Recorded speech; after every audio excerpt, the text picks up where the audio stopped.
Hi, this is the voice, Michael Chavello. You're listening to the Premium Oddscast, hosted by leading MMA odds maker Nick Kalikas, fight scientist and author of Fightnomics Reed Kuhn, and MMA journalist Brian Hemminger. The absolute best UFC betting info, picks, statistics, and analysis from the most respected authority in mixed martial arts betting, MMAOddsBreaker.com. Welcome to the Premium Oddscast, presented by BetDSI. I'm Brian Hemminger, joined today by leading mixed martial arts oddsmaker Nick Kalikas to break down this Saturday's UFC 229 event, which takes place in Las Vegas, Nevada. If you're unfamiliar with our format, Nick and I will break down the fight card from top to bottom, providing extensive analysis and a pick for each fight after doing our film study for the event. Looking back at our last event, Kyle Marley lost 1.25 units for UFC Fight Night 137 with his 1 unit free bet on the Hector Lombard at minus 125 odds. Kyle has his bets and fantasy MMA picks available now on MMAOddsBreaker.com. Back to the present, UFC 229 features a 12-fight card in total and will be aired on UFC Fight Pass, Fox Sports 1, and pay-per-view this Saturday night. Let's dive right in. Now, kicking things off on Fight Pass is a welterweight contest between Ryan LaFleur, who is 13-2, and Tony Martin, who is 12-4. Now, Nick, where did this fight open, and how has the public shifted things so far? LaFleur opened minus 265. The comeback on Martin was plus 185. And right now, looking over to our sponsored sportsbook, BetDSI.eu, it's currently LaFleur minus 135. The comeback on Martin is at plus 105. So needless to say, action came in on the dog early. Tony Martin at that price, definitely some value. I think this is going to be a very competitive fight. Obviously, a lot of early bettors did as well. That's why the line dropped here. Where it's at now, though, it's getting tempting to maybe go the other way on LaFleur, because I do think stylistically he does have some advantages in this fight. Obviously, he's a strong welterweight. Tony Martin has fought lightweight before. He's been looking okay at welterweight, obviously, as well. Skill-wise, these guys are very similar. Both of them have good wrestling. Both of them are really good grapplers. I think Tony Martin probably has a more versed submission game overall, but LaFleur, I think, has better sub-defense, and I think his IQ is a little bit better on the ground as well. Now, the stand-up game, I think Tony Martin probably, again, is the more versed striker of the two. I think LaFleur is a little bit more technical and may have a little bit more power on the feet to go along with it. So the striking should be close. I think both of them can have some success on the feet. I think the grappling exchanges will be pretty fun, but I think LaFleur will probably control most of those. And I think, like I said, he's got a little bit better sub-defense. So I just give him the slight edge in this matchup. I think it will be competitive. And like I said, I think where the price is now, there might be some value on LaFleur because I do think he probably controls the action and wins if it hits the scorecards. So one good thing about LaFleur is I do think he's kind of a little bit of a decline fighter at this point. He does still have enough left, as he showed against Alex Garcia last time as well, but I just still don't think he was the LaFleur we've seen early on in his UFC career. So that's something to keep an eye on for. And I think Martin's actually getting better fight by fight. So we've seen more improvements from Martin. But with all that said, I still have to favor LaFleur in this matchup. So my pick is LaFleur. And I think right now at the current price, it's probably a favorite or pass situation. And I have to go LaFleur too. Now, Tony Martin is a very talented fighter. I mean, the guy had a decent run in the lightweight division. And even though he had a rough start to it, the UFC showed a lot of faith in him, sticking to him. And he rewarded them. I mean, he had some really impressive victories in the lightweight division, but he was always just a huge lightweight that was making a very tough weight cut. And I thought it was only a matter of time until he moved up to the welterweight division, and here we are. I thought he looked good in his last fight against Nakamura. And now he's taking on a guy in Ryan LaFleur that is going to present a serious challenge to him. LaFleur is a talented wrestler with respectable stand-up skills and, a gas tank that can go for days. And Martin, while he has improved his conditioning, that historically has been a problem for him, maybe it won't be as big of a deal now that he's not cutting as much weight. So that'll be interesting to see. The other thing though is, while LaFleur, his biggest weakness is he's a little chinny, but Martin really doesn't present a ton of knockout power. I mean, he has a good jab and he's a good technical striker, but you don't really see him rocking his opponents very often.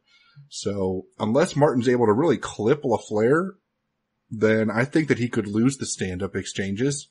And what really concerns me is I definitely can see Martin being dumped on his back repeatedly. LaFleur is a tremendously talented wrestler. He gets top position, he holds top position, and unless you're one of the best grapplers in the world like Damian Maia, you're not going to be out grappling and out scrambling LaFleur. Martin does have some dangerous key locks and all kinds of other stuff that he can, attack with, even if on his back. But I think Ryan LaFleur is going to be forcing Martin on his back and keeping him there. LaFleur is a little bit bigger, just barely, like an inch in like every statistical category, height, reach, and leg reach.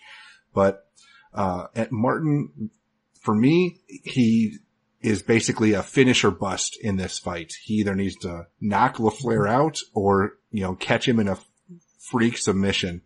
And I think that's going to be difficult, especially the submission, because if Maia can't submit LaFleur, I don't think Tony Martin can. So my pick's going to be Ryan LaFleur. I think he gets top position, grinds this out, wears Tony Martin down. Now dropping down to the lightweight division, we have Gray Maynard, who is 14-7-1 with 1 no contest, taking on Nick Lentz, who is 30-9-2 with 1 no contest. Now, Nick, what's the MMA oddsmaker's perspective on this one? Nick Lentz opened minus 215 the comeback on Gray Maynard at plus 165. Right now, what we're seeing over at BetDSI is minus 235 on Lentz, the comeback on Maynard plus 190. So opener was pretty solid on this one. Line margins have tightened up and a little bit more action coming in Lentz's way, but there is two-way action in this fight for sure. It's a tough one. I mean, a couple years back, there's no way Maynard would be a dog to Nick Lentz, honestly, but here we are in 2018. And this is an interesting matchup because, Gray Maynard is more known for his wrestling than anything else. That was, his specialty coming into the UFC. He's obviously gotten a lot better with his striking and he's, been able to improve his overall game and he's becoming a true mixed martial artist for sure through the years he has. But the problem with Maynard is, through the years, through the wars with Frankie Edgar and beyond, the guy's taken some punishment, taken some beatings. He's been knocked out. He is a bit chinny. His last couple fights though, he seems to show a little bit of life, which is good to see because it's not one of those, cases where you want to see a guy with such talent and, such accomplishment as Gray Maynard in the UFC just kind of drop off like that and start losing all sorts of fights. So he still has enough left in the tank. And again, with his wrestling style, and his capabilities to control most opponents that he gets in there with, you can never count the guy out. So if his chin lasts, he's going to be a problem for a lot of fighters still in this weight class. So now with that said, Lentz, I think could give him a lot of problems, especially in 2018, which I just mentioned. I think Lentz has a little bit more left in the tank. I think Lentz is the better striker. Lentz has some wrestling in his own right. Even though Gray probably has the advantage on the wrestling, I think Lentz here can probably stifle some of that. And even if he does get put on his back, you always have to be cautious about Lentz's guillotine choke. He has such a sick guillotine choke. He's beaten several fighters throughout his career with it. Once he gets it locked in, you're pretty much done. You have to tap. So Gray has to be careful that he does not get his neck stuck if he is going for those takedowns there as well. So if he does not get the takedowns, I think Lentz beats him up on the feet. So I do favor Lentz in this fight. That's why he's 2-1 as well. I think he's a rightful favorite here. It's just where the betting line is at right now. It's kind of tough to bet. It's probably a dog or pass situation because, like I said, if you think that Gray does not get finished in this fight, it's going to be a close decision and he probably pulls it off. If not, then again, he gets finished and Lentz gets the W or Lentz wins a close competitive 29-28 decision as well. So at 2-1 or just over 2-1, it's kind of difficult to bet, but I do like Lentz in this fight and I'm going to pick him to win because I do have a little bit more confidence, in him right now still. I think Gray, even though he's not been, finished his last couple fights, I still think that chin is a little suspect and Lentz might be able to test it in this matchup. So the pick is Lentz and from a betting perspective, I would probably stay away from it. I can understand the pick of Lentz because just like in the last fight, if a finish is coming in this fight, it's probably Lentz. Maynard's chin is just almost completely non-existent at this point. And even though Lentz isn't a powerhouse striker, he does have some heat in his punches and he could definitely clip Maynard on the feet. And then on the ground, as Nick mentioned, Lentz does have a really nasty guillotine choke. He caught Will Brooks in it, when Brooks shot in for a takedown. So if Maynard shoots in haphazardly, then Lentz definitely can be, latch on a guillotine choke and maybe tap him out. That being said, Gray Maynard is a tremendous wrestler, one of the best wrestlers to ever compete in the lightweight division. I know he's 39 years old, but it seems like he's kind of righted the ship recently by really going back to his roots with his wrestling and not trying to stand and bang and be exciting. And it's paying off. So we saw that in his most recent performance, and then, now he's back at lightweight, and that's the division he belongs. I mean, he was always a guy that cut a lot of weight to make lightweight even. I was shocked. It felt kind of desperate that he was dropping down to featherweight. But Nick Lentz, as talented of a fighter as he is, and as good of a grappler as he is, and he's historically had a really good, wrestling game and top control game. But when he faces really good wrestlers, he really can get out grappled and out wrestled. And I think that's exactly what's going to happen here. Will Brooks was on his way to just smashing him and then just left his neck out there. Islam Makhachev just styled on him on the ground with some grappling. And I think that Gray Maynard, while, he's not at Makhachev's level of grappling, he's at Makhachev's level of wrestling, and he can take Lentz down repeatedly. And I don't know if he'll wear him out, but he can definitely win rounds. I think on the feet, Maynard, he can still strike, but I'm just always going to be nervous because if he gets clipped, he could be in big trouble.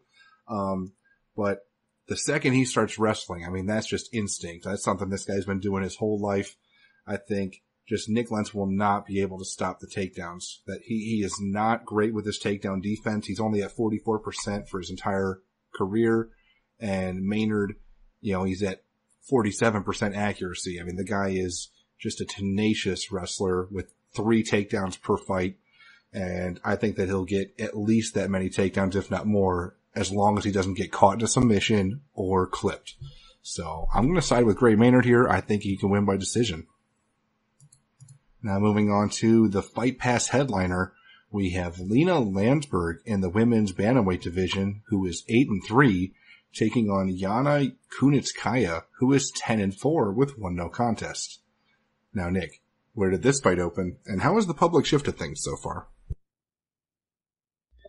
Landsberg opened -130, the comeback on Kunitskaya at -110, and right now we're seeing Kunitskaya actually the favorite, -205 at BetDSI, the comeback on Landsberg at +165. So not the greatest opener that got put out there, but the public did come in on Kunitskaya, and I think it's the right side. Now, where the line is right now, it's getting a little bit maybe carried away because I'm expecting this to be a competitive fight. I mean, both of these ladies, in my opinion, are almost mid-tier for the weight class and for the division. Now they have a pretty solid experience, obviously. I mean, Landsberg has been a vet even before she came into the UFC. And let's not forget, I mean, she had a pretty decent resume outside of the UFC, and then she came in right away and fought, Christine Cyborg. So right away they threw her to the wolves, and she gained a lot of respect in that fight because how tough she was and how durable she was in that spot. And, and she definitely fought with some heart, and you could see the skills, especially her next fight against Pudilova, which has turned out to be a pretty solid win now at this spot. But again, Landsberg is a type of fighter that she's aggressive on the feet. She has some pretty solid striking. She has some ground awareness, has a little bit of wrestling, has some decent takedown defense. She just is not great anywhere. Again, I think her best attribute is probably on the feet. Her clinch work is pretty decent as well. She has a little bit of power, but I think she's getting a little bit older, and she's, kind of a little bit on the decline in her own right as well. She does have a pretty solid win. She bounced back after that Ladd loss and beat Mazzani in her last fight. So that was pretty, impressive, I think, and a little bit surprising. I thought the fight would be, a little bit more difficult or go a little bit differently for her there, but it was impressive, like I said. So she still definitely has something left. I don't want to say that she's a totally shot fighter, but I still think she's mid-level right now. Especially for, the UFC bantamweight division. So with that said, Kunitskaya is still developing. She's younger. I think she's training at Greg Jackson's camp's only going to get her that much better and more confidence. I know she's suffered a KO loss as well recently to get the same fighter, Christine Cyborg, that I was talking about. She ended up getting destroyed by Cyborg in the first round, but a lot of fighters do, so that's not necessarily a bad loss. But the fight before that, she showed some promise against Raquel. I think that was a pretty, solid decision win for her as well. And that was in Invicta, of course. She's a former Invicta champion. I should bring that up as well. So the girl has some solid experience. And again, I think She's only getting better. She's only getting a little bit more confidence. She's going to bounce back after that Cyborg loss, and I think this is going to be a very competitive fight, and this is a winnable fight for her, especially if she can outstrike Landsberg as the fight progresses a little bit and she gets top position on the ground. I think she could do some serious damage on the ground as well. So this fight is probably catered more for Kunitskaya to get the W here and get back on track. I think she has more upside as well. So I'm going to pick her to win the fight. So I think the early action that came in and flipped Landsberg is right, but I do think it's very competitive. And for me personally, I don't want to touch this fight. I'd stay away from it because I think either lady can pull this off. It's going to be a close competitive fight. Wouldn't be surprised if we see a finish though, because like I said, I think these ladies go at it. I think they're, and in most cases we see a lot of women's fight kind of go the distance, but this is a spot that probably does not. I could see it, maybe heading into deep waters in late round 2, round 3, and one of them finishing the other. And it's probably going to be Kunitskaya, I think, finishing Landsberg if it gets that deep. So the pick is Kunitskaya, probably inside the distance at some point.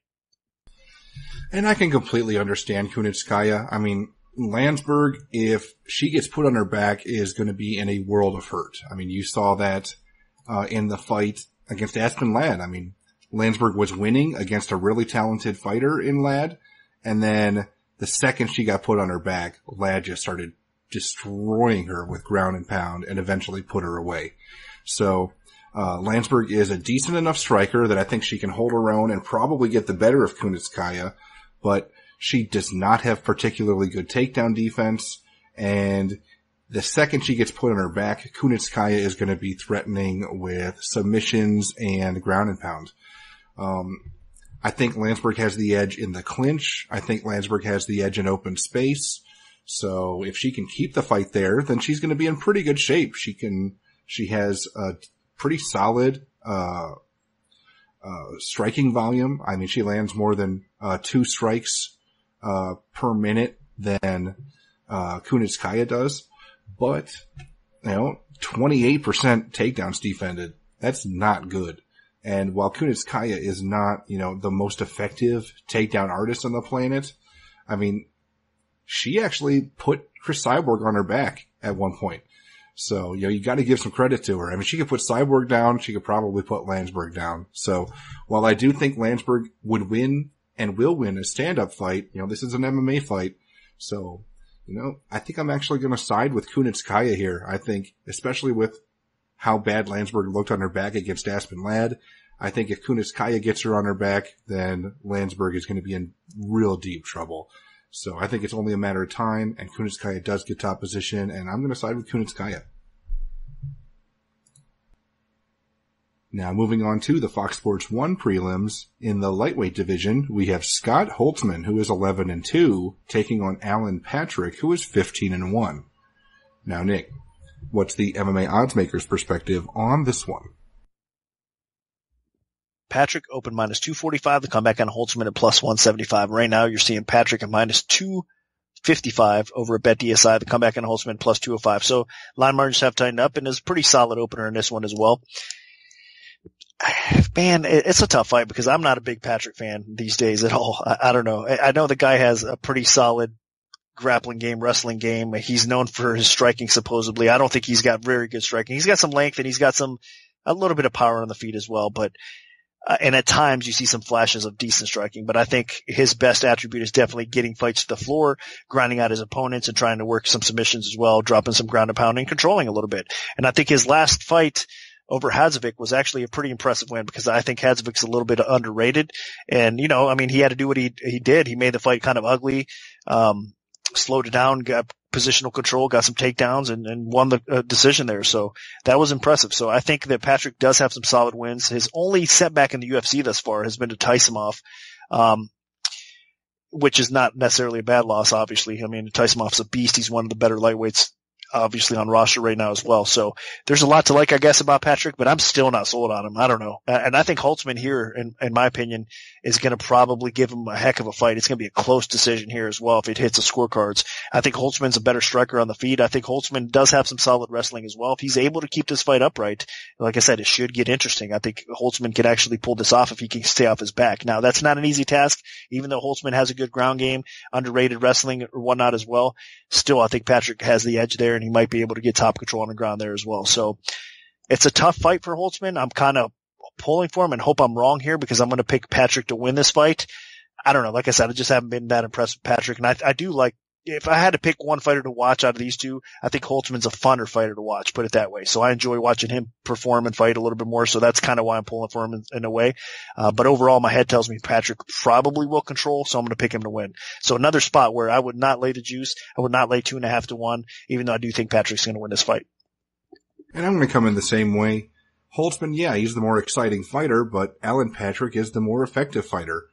And so far, the only person that's been able to stop Alan Patrick from using his game plan of putting pressure on his opponent and eventually shooting in for takedowns and putting them on their back has been Mairbek Taisimov. And Scott Holtzman's no Mairbek Taisimov. Holtzman should have a very slight edge on the feet, but I mean, Patrick does come from a striking background, so I can see Patrick holding his own with Holtzman. But Patrick really doesn't rely on his striking anymore. I mean, the guy just shoots in for takedowns repeatedly.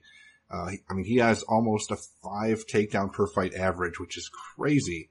And he's just tenacious with them. I mean, he just keeps going and going until he gets them. And while he's not the greatest in terms of top control, top position, in terms of looking for strikes, looking for submissions, he's good at getting that top position, securing it, and just wearing opponents down.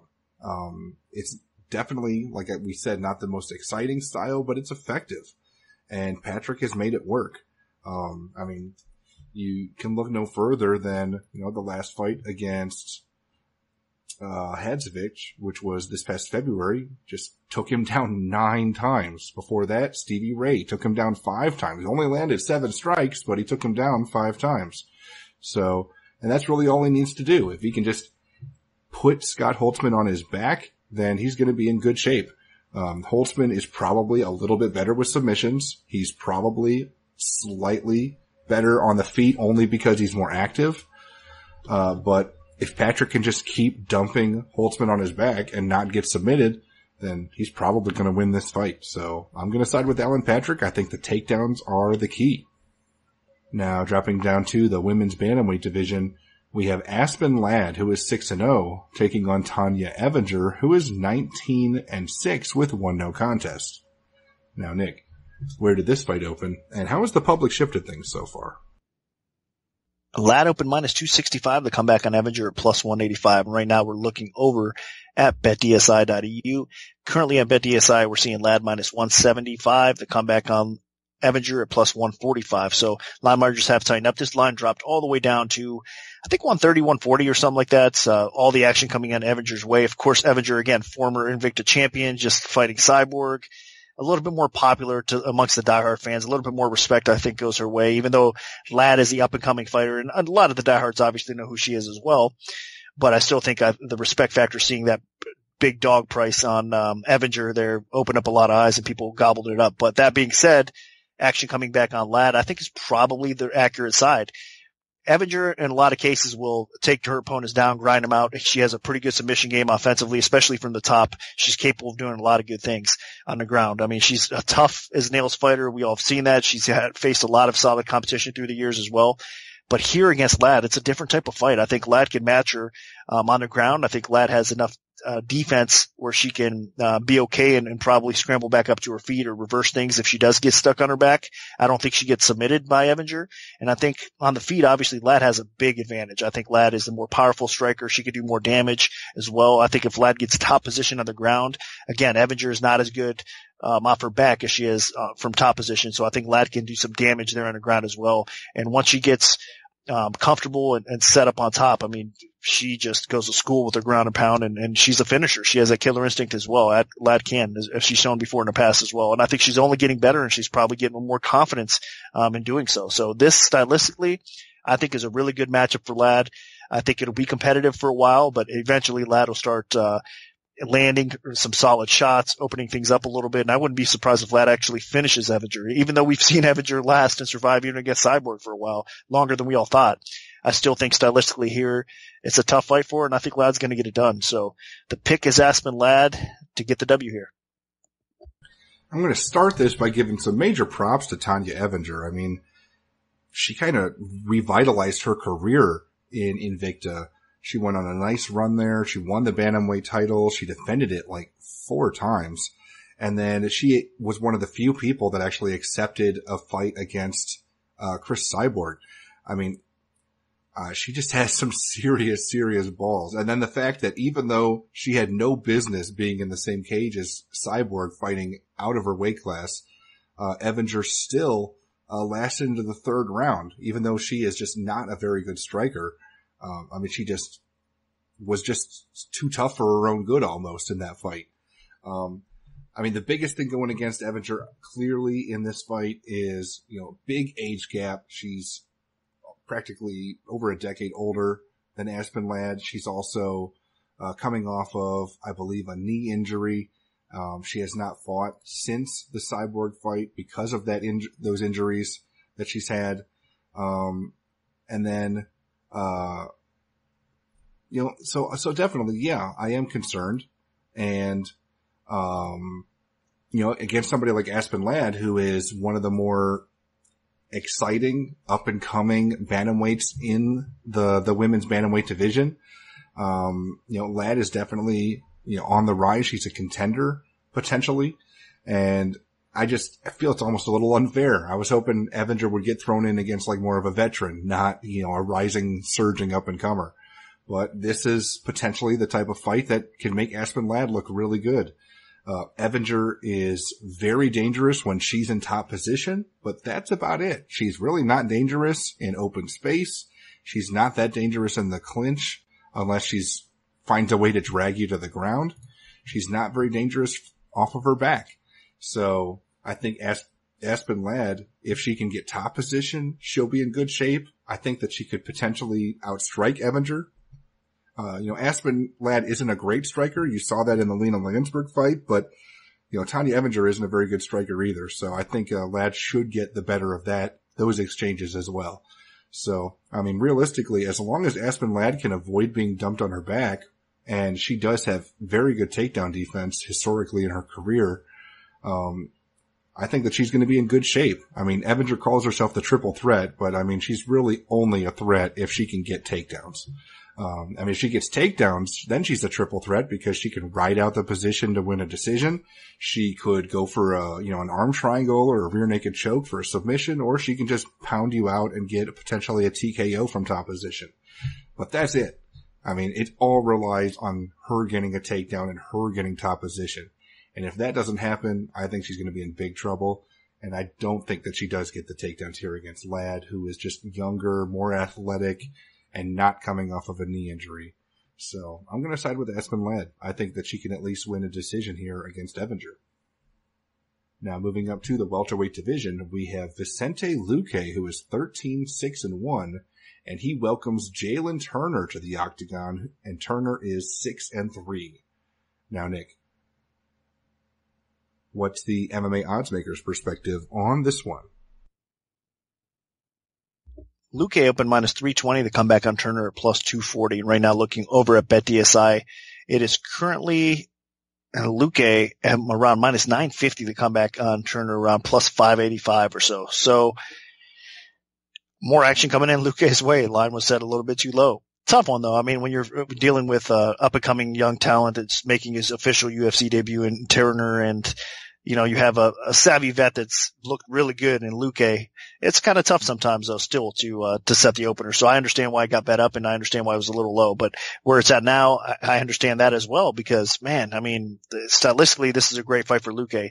Turner, of course, was from the Tuesday night contender series, Dana White's, and he had some success there, obviously getting the W. And he looked okay, in his fight there, but overall, what you see from him, he's got good striking. He's an athletic fighter. He's got some speed. He's got some power. He's got some length. He's got a diverse striking attack for sure. He's got a little bit of ground. He's got a little bit of wrestling as well, but those are the areas that he needs to improve on the most. So I think his best attributes in the striking realm. Now, with that said, the way he matches up with Luque here, it's tough because Luque is a really good striker as well. I think he's underrated in that aspect. He's got good hands. He's smart. Luque has a solid chin as well. He's got some knockout power to go along with it. So on the feet, this is going to be a pretty exciting matchup. I think Turner, again, even though he might throw a variety and is a little bit more unorthodox, I think Luque is a little bit more consistent. And I think he's probably got the better chin of the two as well. So both of them are hittable, though. We should mention that right away. I mean, both these guys definitely need to get their head offline and defend a little bit better. But I think, like I said, Luque seems to absorb the punishment a little bit better. And outside of that, though, what it's going to come down to, in my opinion, in this fight is Luque is just a better mixed martial artist overall.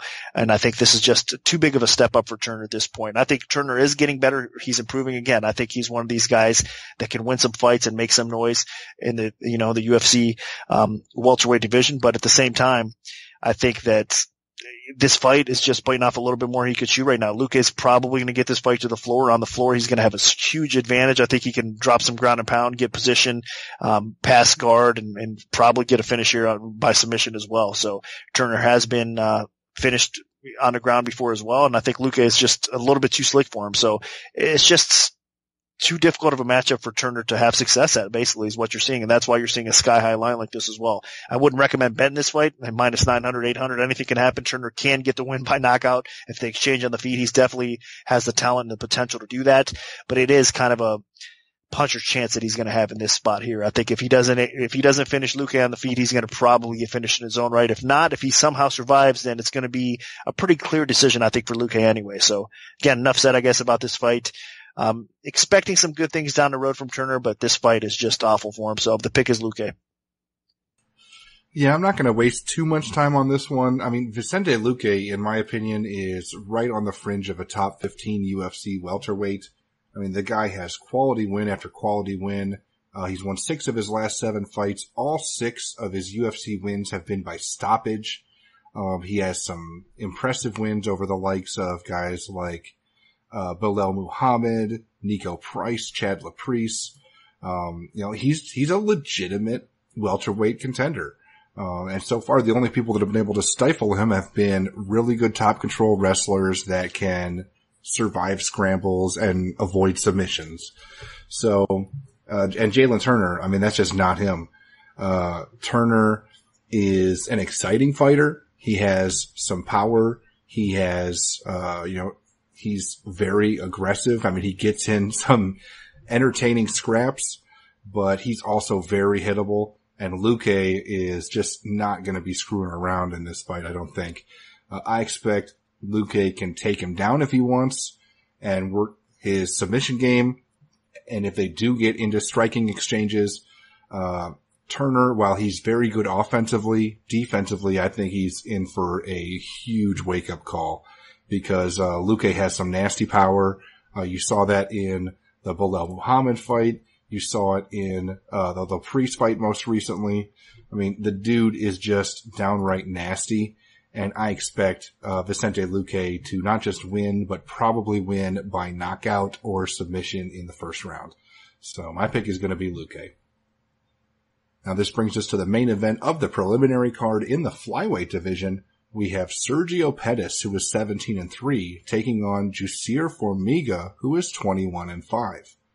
Now, Nick, where did this fight open, and how has the public shifted things so far? Pettis open minus 185. The comeback on Formiga plus 145. Right now, looking over at BetDSI, it's minus 155 for Pettis. Formiga is at plus 125. So early action coming in on the dog on Formiga. I'm not really that surprised. I mean, typically speaking, a lot of bettors don't want to go out there and bet like crazy on Formiga, but in this matchup here, it is interesting, and it's probably a dog or pass situation getting into this fight a little bit more. Now, both of these fighters have looked pretty good overall. Pettis, he probably got the best win of his career in his last fight, getting that W over Benavidez. I mean, a lot of people were surprised he was able to stifle Benavidez like he did.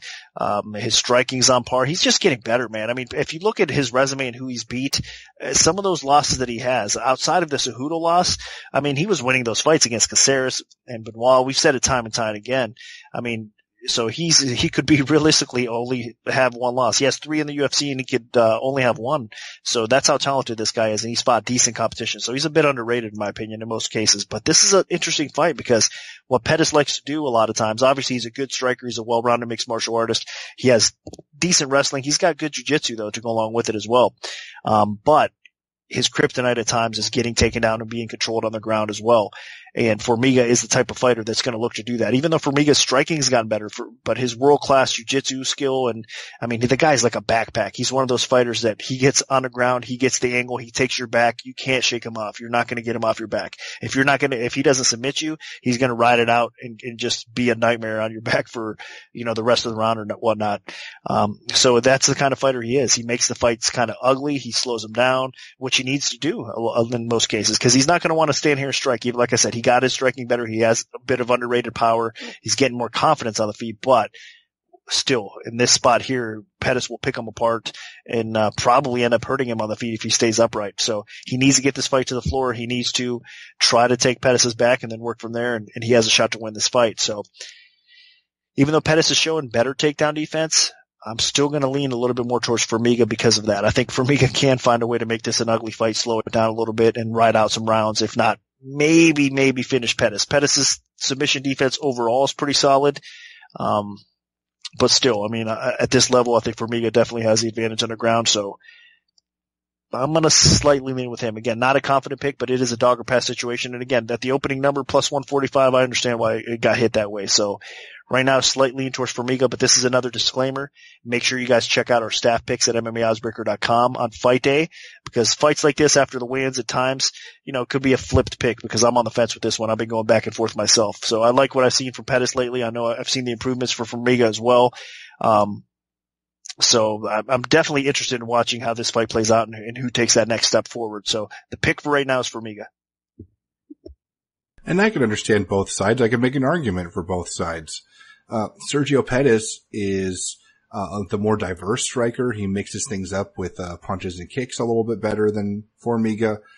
Pettis also is much better use of controlling distance. I thought that he looked amazing in the fight against Joseph Benavidez. He was able to, flick out a good jab, stifle Benavidez's offensive game a little bit. He also kind of exposed Benavidez, because Benavidez kind of looks, he headhunts on the feet. And if that doesn't work, he can be outstruck. And then, if he can't shoot in and have that explosion with his takedowns, then, he couldn't, have some trouble on the ground as well. So, Formiga, on the other hand, he has improved his striking. I mean, he looked pretty good on the feet against guys like Wilson Hayes, and he has really, stuck to his guns in terms of his roots of his game, which is get takedowns, get fights to the floor, take his opponent's back, hop on it like a backpack. That's Formiga's game. And if he can do that, then he's going to be in really good shape here. And Sergio Pettis is a fighter that can definitely be taken down. I mean, you go through his MMA career, he basically has been taken down in every single fight except like one in his UFC run. Formiga, while he isn't the most effective takedown artist, I can still see Formiga shooting in and putting Pettis on his back. And while Pettis is good at scrambling back to his feet, Formiga is not the type to just let people up. This guy has a stifling ground game. And he has lightning quick transitions. You just do not want to screw around with this dude on the canvas. And while I do favor Pettis on the feet, I mean, I don't think it's a blowout, and Pettis is chinny enough that Formiga could clip him on the feet too. So, basically this boils down to, can Pettis outpoint Formiga over the course of 3 rounds without getting taken down at all? Because, I mean, if he gets taken down, he probably loses the round, because I don't see Formiga letting him back up. So I'm just going to side with Formiga here. I think that the wrestling, the top control, is going to be too much. I think Formiga advances to a dominant position, probably takes Pettis' back at least in 2 out of 3 rounds. I don't know if Formiga can finish him, especially by submission, because Pettis is pretty crafty, but I can definitely see Formiga backpacking Pettis here for 2 out of 3 rounds and winning a decision. So I'm going to side with the veteran Jussier Formiga.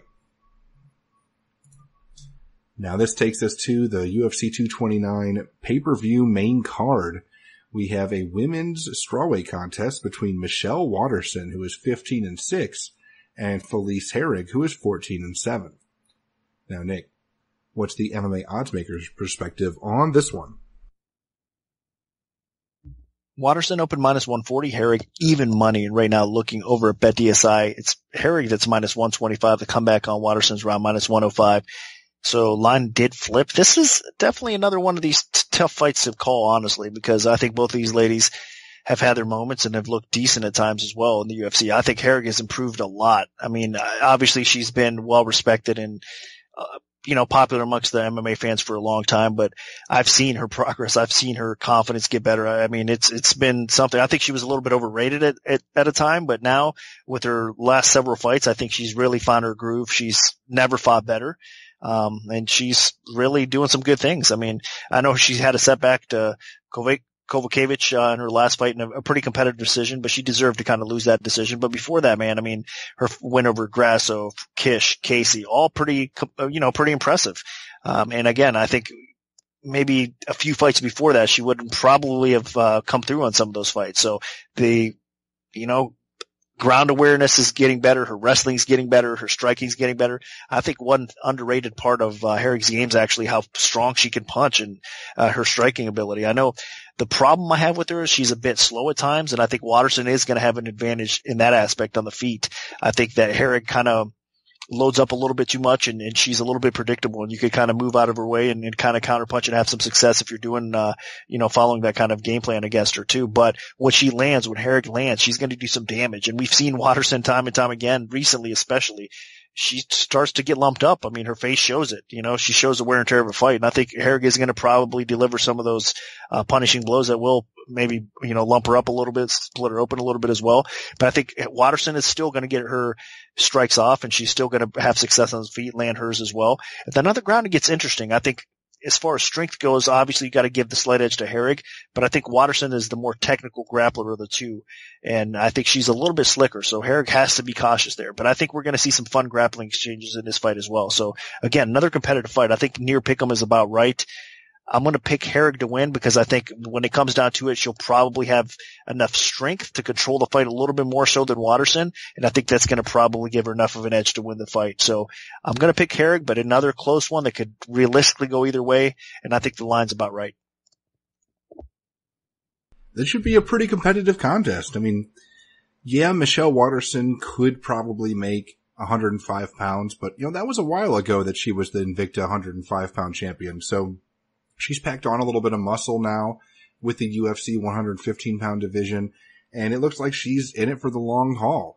And now against Herrig, Waterson is probably going to be the slightly more diverse striker. She can definitely mix things up with some pretty crazy karate-style kicks. Being the karate hottie, that's kind of her namesake. But, Felice Herrig does come from a bit of a kickboxing background, so I think Herrig can actually put a little bit more heat behind her strikes. That being said, Waterson is probably going to be the slightly faster striker. She might potentially have more volume on the feet, although I do think Herrig will hold her own on the feet as well. This fight, if it goes to the ground, is where it's really intriguing because Felice Herrig has put in a lot of time to improve her ground game. And Michelle Waterson has always had a pretty dangerous ground game. She's a good scrambler. She goes for a lot of submissions. I mean, she had an impressive submission over, to win the title from Jessica Panay. So, I have a lot of respect for Michelle Waterson's ground game. And, Felice Herrig has really turned the corner with, the focus that she's had on her ground game. So, this will be the battle of, underrated ground games in the women's strawweight division. And I think Felice Herrig is probably going to be the one that gets the better of the scrambles because Herrig is a little bit bigger, a little bit stronger. With Waterson, having that atom weight background, I can see Herrig bullying Waterson a little bit. I know that's kind of a play on words with Herrig being nicknamed the Little Bulldog, but I think that she can use that physicality here, and it could come into play. So I think Herrig will be landing the heavier shots on the feet, and I think that she can win the scrambles and get top position in enough of the scrambles to potentially win the fight on the ground as well. So while I do think this will be a competitive fight, I am leaning Felice Herrig. I think she gets the job done. So Felice Herrig is my pick. Now moving all the way up to the heavyweight division, we have Derek Lewis, who is 20-5 with 1 no contest, taking on Alexander Volkov, who is 29-6. Now, Nick, where did this fight open, and how has the public shifted things so far? Volkov opened minus 185, the comeback on Lewis at plus 145. Right now looking over at BetDSI, it's currently Volkov at minus 180, the comeback on Lewis at plus 150. So another solid opener, I think, and line margins have tightened up and staying steady. 2-way action coming into this fight as well. It's right, I think, because Volkov, obviously, in my opinion, is far more of the skilled fighter out of the two. I mean, he's got the better stand-up. He's got the better technical aspect of things on the feet as well. He's got, I think, the better wrestling. He's got the better ground game, obviously, in submissions as well. So he's getting better. He's getting more confidence. He's facing better competition, and he's been coming through. I mean, he's looked really solid. So, I mean, his win over Verdum was obviously the highlight of his career thus far. I mean, even if Verdum is on the decline a little bit, I know he just got busted as well, so USADA got him, but still, it doesn't take away from that win. That was a pretty impressive win for Volkov. Showed some good fight IQ and ground awareness there as well, everything. So you like what you see out of him. And then Lewis at the same time. I mean, man, I'll tell you what, he's been getting better in some ways as well. I mean, he's always been a beast. That's a fitting nickname. We say it all the time as well, but I think he's getting better fight IQ. His conditioning has always been kind of there. Like, it's weird because he does tend to slow down at times as well, but he's tough as nails, and man, it's hard to get him out of there. So, Lewis comes to fight every time, and he's got so much power that even though he's more known for his ground and pound and his top position, and that's where he's most dangerous at, even on the feet, I mean, you got to respect his power. In fact, ask Ngannou, he did a little bit too much in their last fight. That was crazy. I mean, I can't believe, honestly, looking back at it now, I can't believe Lewis won. I mean, he deserved to win that fight because Ngannou did less, but I'm saying, like, we would have never thought that Derek Lewis would beat Ngannou at that point. So you got to give him credit. He made Ngannou respect him that much. And you have to. I don't think Volkov is going to be that safe with him. I think Volkov's smart enough. He'll probably utilize some of that length and the more technical skill on the feet and probably pick Lewis apart a little bit. And if the position and opening's there, I wouldn't even be surprised if Volkov looks for a trip takedown and gets this fight to the floor and starts dropping some bombs in his own right, or even looking, maybe for some kind of positional control or submission over Lewis. But I think the path to victory of Volkov obviously is just controlling the tempo, watching out for that big, bomb that could come through from Lewis and just kind of picking him apart and just being the more technical, smarter fighter here. So I am going to lean Volkov. But again, from betting perspective, it's tough because I do think Volkov should win, but I would not lay close to 2-1 against Lewis because one punch can change it. I mean, Volkov has shown a bit of a suspect chin in the past as well. And if for some reason Lewis gets top position here and he does get Volkov to the ground, if Volkov can't lock him up and get him and, submit him with those long limbs or whatnot, which is not going to be an easy task to do. I mean, Lewis can drop those bombs and put Volkov out on the ground as well. So that's a danger here. And that's why I'm not that comfortable actually laying that chalk on Volkov in this spot. Even though Volkov, again, at this point, I think he's the better fighter. I think he's got more upside. This is still a dangerous fight for him. So I'm going to pick him to win, but be cautious out there if you're betting this fight as well. And I'm going to side with Volkov as well. Derek Lewis is definitely a dangerous fighter, especially if he can land something heavy on the feet or if he can get top position on the ground. But that's really where the end of his tenacity is. On the feet, while he does have some power, he is not that technical. I mean, he's a good athlete and he can swing hard, but Volkov should be able to jab the hell out of him and just keep that jab getting pumped right in Lewis's face, even though Volkov only has 1 inch in reach on Lewis. And that's just mainly because Lewis doesn't really jab.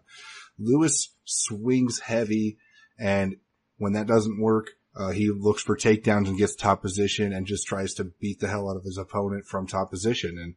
And Lewis has devastating ground and pound, and when he does connect with those heavy shots, his opponents are in huge trouble.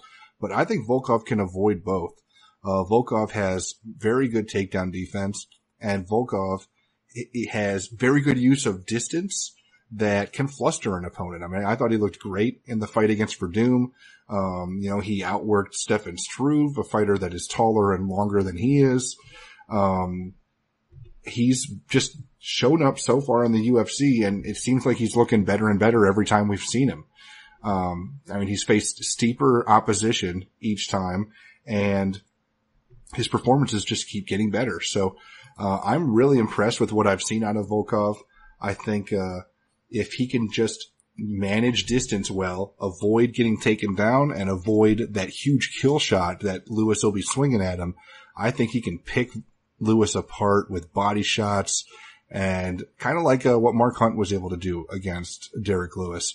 Just keep working him over to whatever Lewis leaves open, and eventually he'll be able to put him away, or at least win a decision. Just don't spend 1 second on your back against Derek Lewis. It is just not worth it.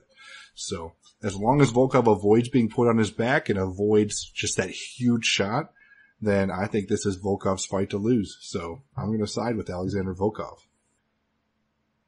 Now, dropping down to the light heavyweight division, we have Ovince St. Preux, who is 22-11, taking on Dominic Reyes, who is 9-0. Now, Nick, where did this fight open, and how has the public shifted things so far? Reyes open -165, OSP open at +125. Right now, looking over at BetDSI, it's Reyes -230. The comeback is +190 in OSP. So action coming in on Reyes early on. Not really that surprised if you guys got in on that price at -165. Hats off to you, because I think that was a steal.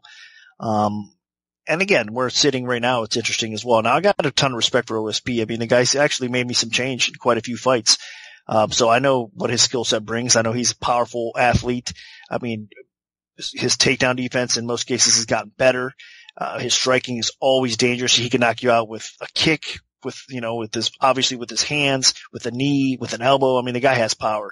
And then on the ground, of course, from top position, the guy has some skill as well. Has got some ground and pound. He's got some submissions to go along with it. So the guy's a pretty complete fighter. But you could say that same stuff about Dominic Reyes in this spot as well. Dominic Reyes is the younger fighter. I think has more upside here as well. In my opinion, this is a matchup where they're basically giving Dominic Reyes another stiff test. That's a name that will look really good on his resume. I mean, he's the next big thing at light heavyweight, in my opinion. I mean, he's a complete fighter, as I just mentioned with OSP, but I think he's a little bit more technically sound. He's a little bit better in all aspects right now, at least. I think OSP, in my opinion, is suffering a little bit of a decline. His striking defense, also, in my opinion, is getting worse. I mean, it's not getting any better at all. And I think Reyes is just such a dangerous fighter that if OSP's having some issues defending against some lesser strikers, then he's going to have some real issues against Reyes here in this spot. So not saying it's going to be a walk in the park, because I know Reyes has to be careful because OSP has enough power to put him out at any time.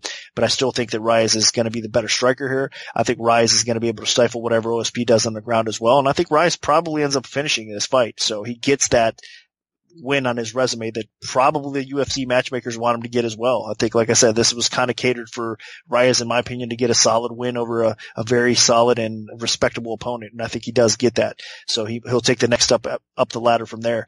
So the pick is Dominic Reyes. I think he probably finishes OSP. And what is his most impressive performance and win to date? Yeah, and I'm going to side with Reyes as well. While Ovince St. Preux isn't exactly the old guard, I mean, he kind of was one of the up-and-coming light heavyweights not too long ago. Dominic Reyes is definitely one of those up-and-coming light heavyweights for sure. I mean, the guy's 9-0. He has looked better and better every time we've seen him, and I think he's a legitimate threat in the light heavyweight division. So far, I mean, he's faced 3 opponents and put them away all in the first round. With different levels of difficulty. And I think, Dominic Reyes is for real. I mean, the guy hits hard, and he has a pretty legitimate ground game. So, Ovince St. Preux can't screw around here.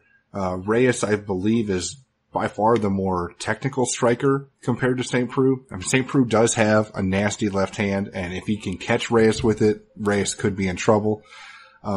St. Preux also has, decent wrestling and an underrated ground game. So, I mean, if St. Preux can take Reyes down, put him on his back, that'd be interesting. We really haven't seen much of that yet.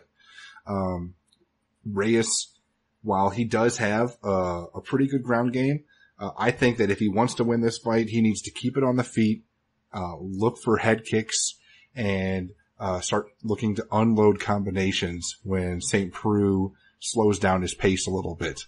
Reyes is by far the more active fighter. He has a pretty good striking defense. He's more accurate. Granted, against lesser competition, but I really think that this guy is very legitimate. So, and this will be a great test to see just how good he really is. But overall, I mean, Reyes is a guy that had a lot of hype coming into the UFC. So far, he's definitely lived up to it with 3 first-round finishes in all 3 of his UFC fights. And while I don't think he puts Oben St. Preux away in the first round, I think he could put him away maybe in the second or third as St. Preux starts to slow a little bit. And I think this is a great matchup for Dominic Reyes as long as he doesn't eat a huge shot or get dumped on his back. So my pick is going to be Dominic Reyes. I think he gets the job done. I think he gets a stoppage victory in the second or third round against Oben St. Preux. Now moving on to the co-main event of the evening in the lightweight division, we have Tony Ferguson, who is 25-3, taking on Anthony Showtime Pettis, who is 21-7. Now, Nick, where did this fight open, and how has the public shifted things so far? Ferguson minus 265, the comeback on Pettis at plus 185. And right now looking over at BetDSI, it is currently Ferguson minus 360. The comeback is plus 270 on Pettis as well. So needless to say, the action got bet up there on Ferguson. Man, this is kind of a tough fight as well. I mean, obviously we know which direction both fighters are going at this point. Even though Pettis bounced back with an impressive win over Chiesa. Before that, I mean, there was a lot of head scratchers from him, some of his performances. I think he's not as durable as he was. His conditioning seems to be a little bit off as well. He looks to be a decline fighter. I hate to say that, because like I said, Anthony Pettis has been one of my favorite fighters to watch for sure. I mean, the skill set with this guy, one of the best strikers I've seen in the UFC, clean technique. I mean, his ability to just land some unorthodox but effective techniques with his kicks, with his punches, his timing. I mean, from the body to the precision he has, to head strikes, everything about Pettis is fun to watch. His jiu-jitsu skill on the ground, I mean, his kryptonite has been at times when people take him down and control him a little bit, but if they're not cautious, obviously even in the Chiesa fight, he could catch you. He could catch you with his triangles, his arm bars, his guillotine chokes. The guy's dangerous on the ground. But if you can nullify that and control him on the ground a little bit, then obviously you have a path to victory. But like I said, his durability is definitely in question. Now, with all that said, you can look at Tony Ferguson and say, kind of the same things. I think he's obviously in a different level right now. I don't think there's more of a decline, or I'm not as concerned with Ferguson as I am with Pettis right now, although he did have surgery. We're not sure how he's going to perform. I mean, he was tearing the lightweight division up, obviously, up until that point. And it's a shame that he kind of had some of his momentum stifled there with the knee injury or whatnot, but he looks to be okay. Ferguson is a type of fighter that is tough as nails. I mean, he goes 100 miles an hour inside and out of the cage as far as training goes, everything. I mean, the guy just brings it. Pushes a high pace, a very complete fighter. He can beat you on the feet. He's got some good technical power on the, technical skill and power to go along with it on the feet. He's got some wrestling. He's got some good ground game. He's got some good submission skill as well, unorthodox submissions. So he's a very complete fighter. That's why he was in line to fight for the legit UFC lightweight title as well.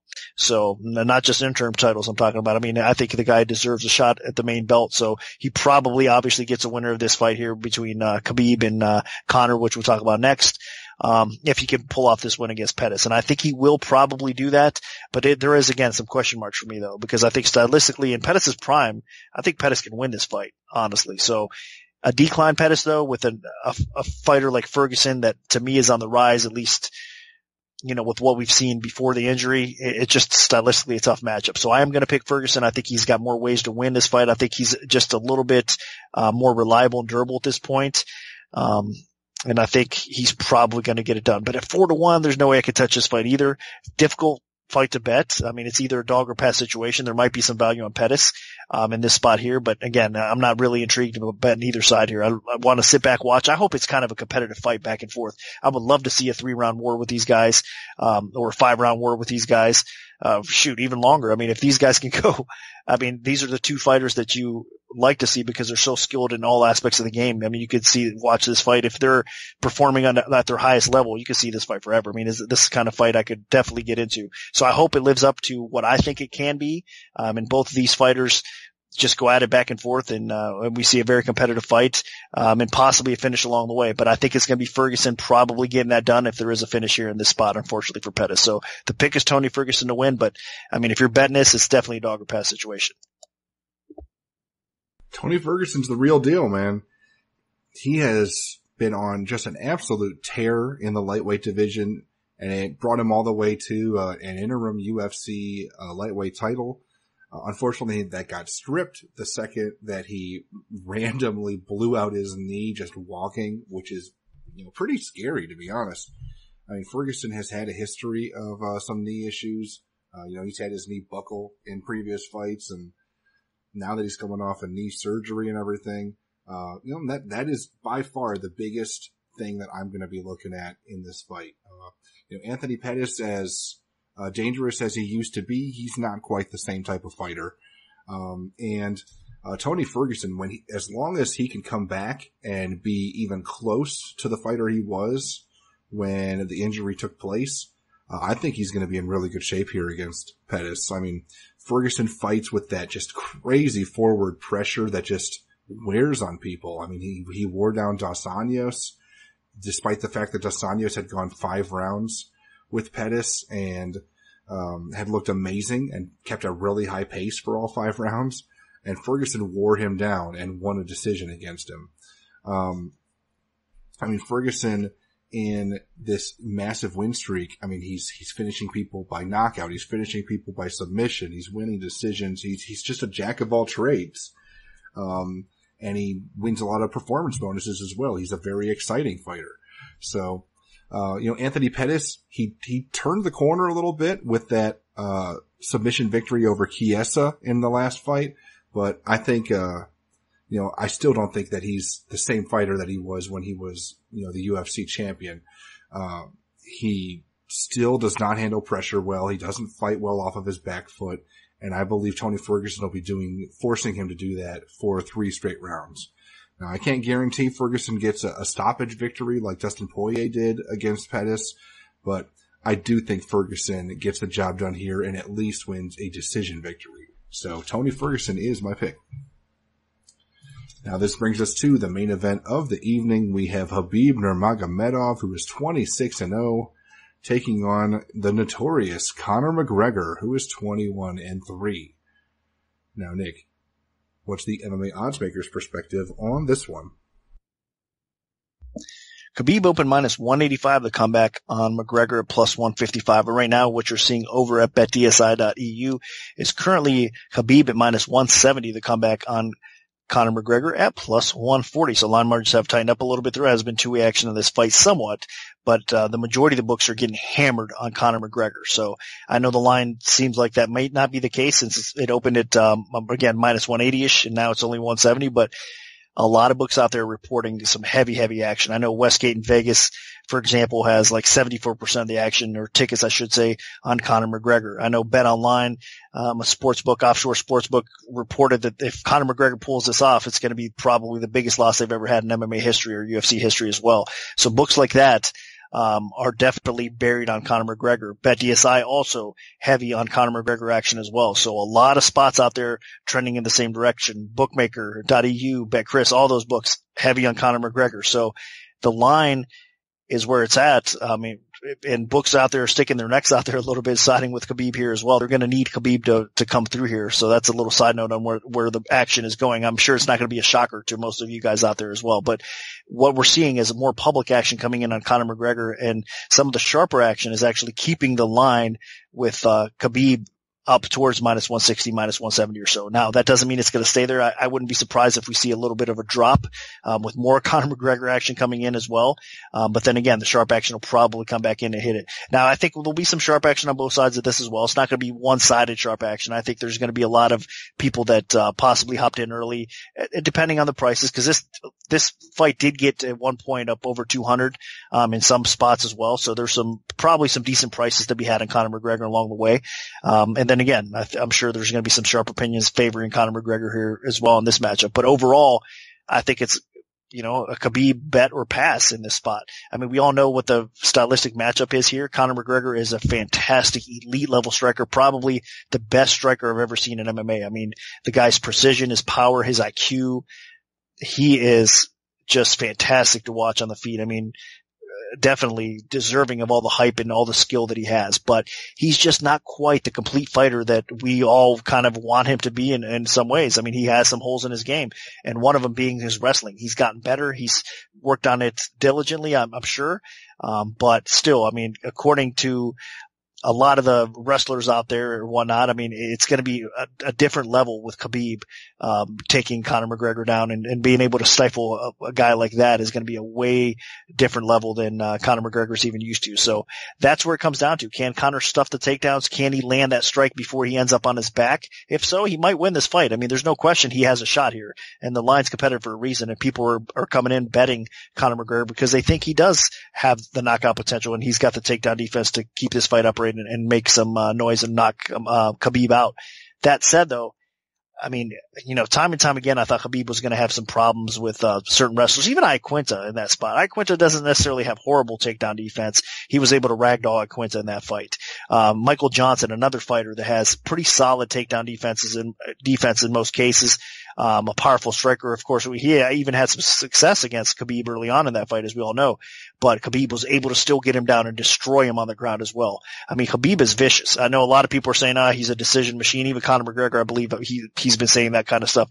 Khabib has taken his fights on the ground outside of Iaquinta surviving and putting on a fairly impressive performance, even though he got beat clearly in that fight.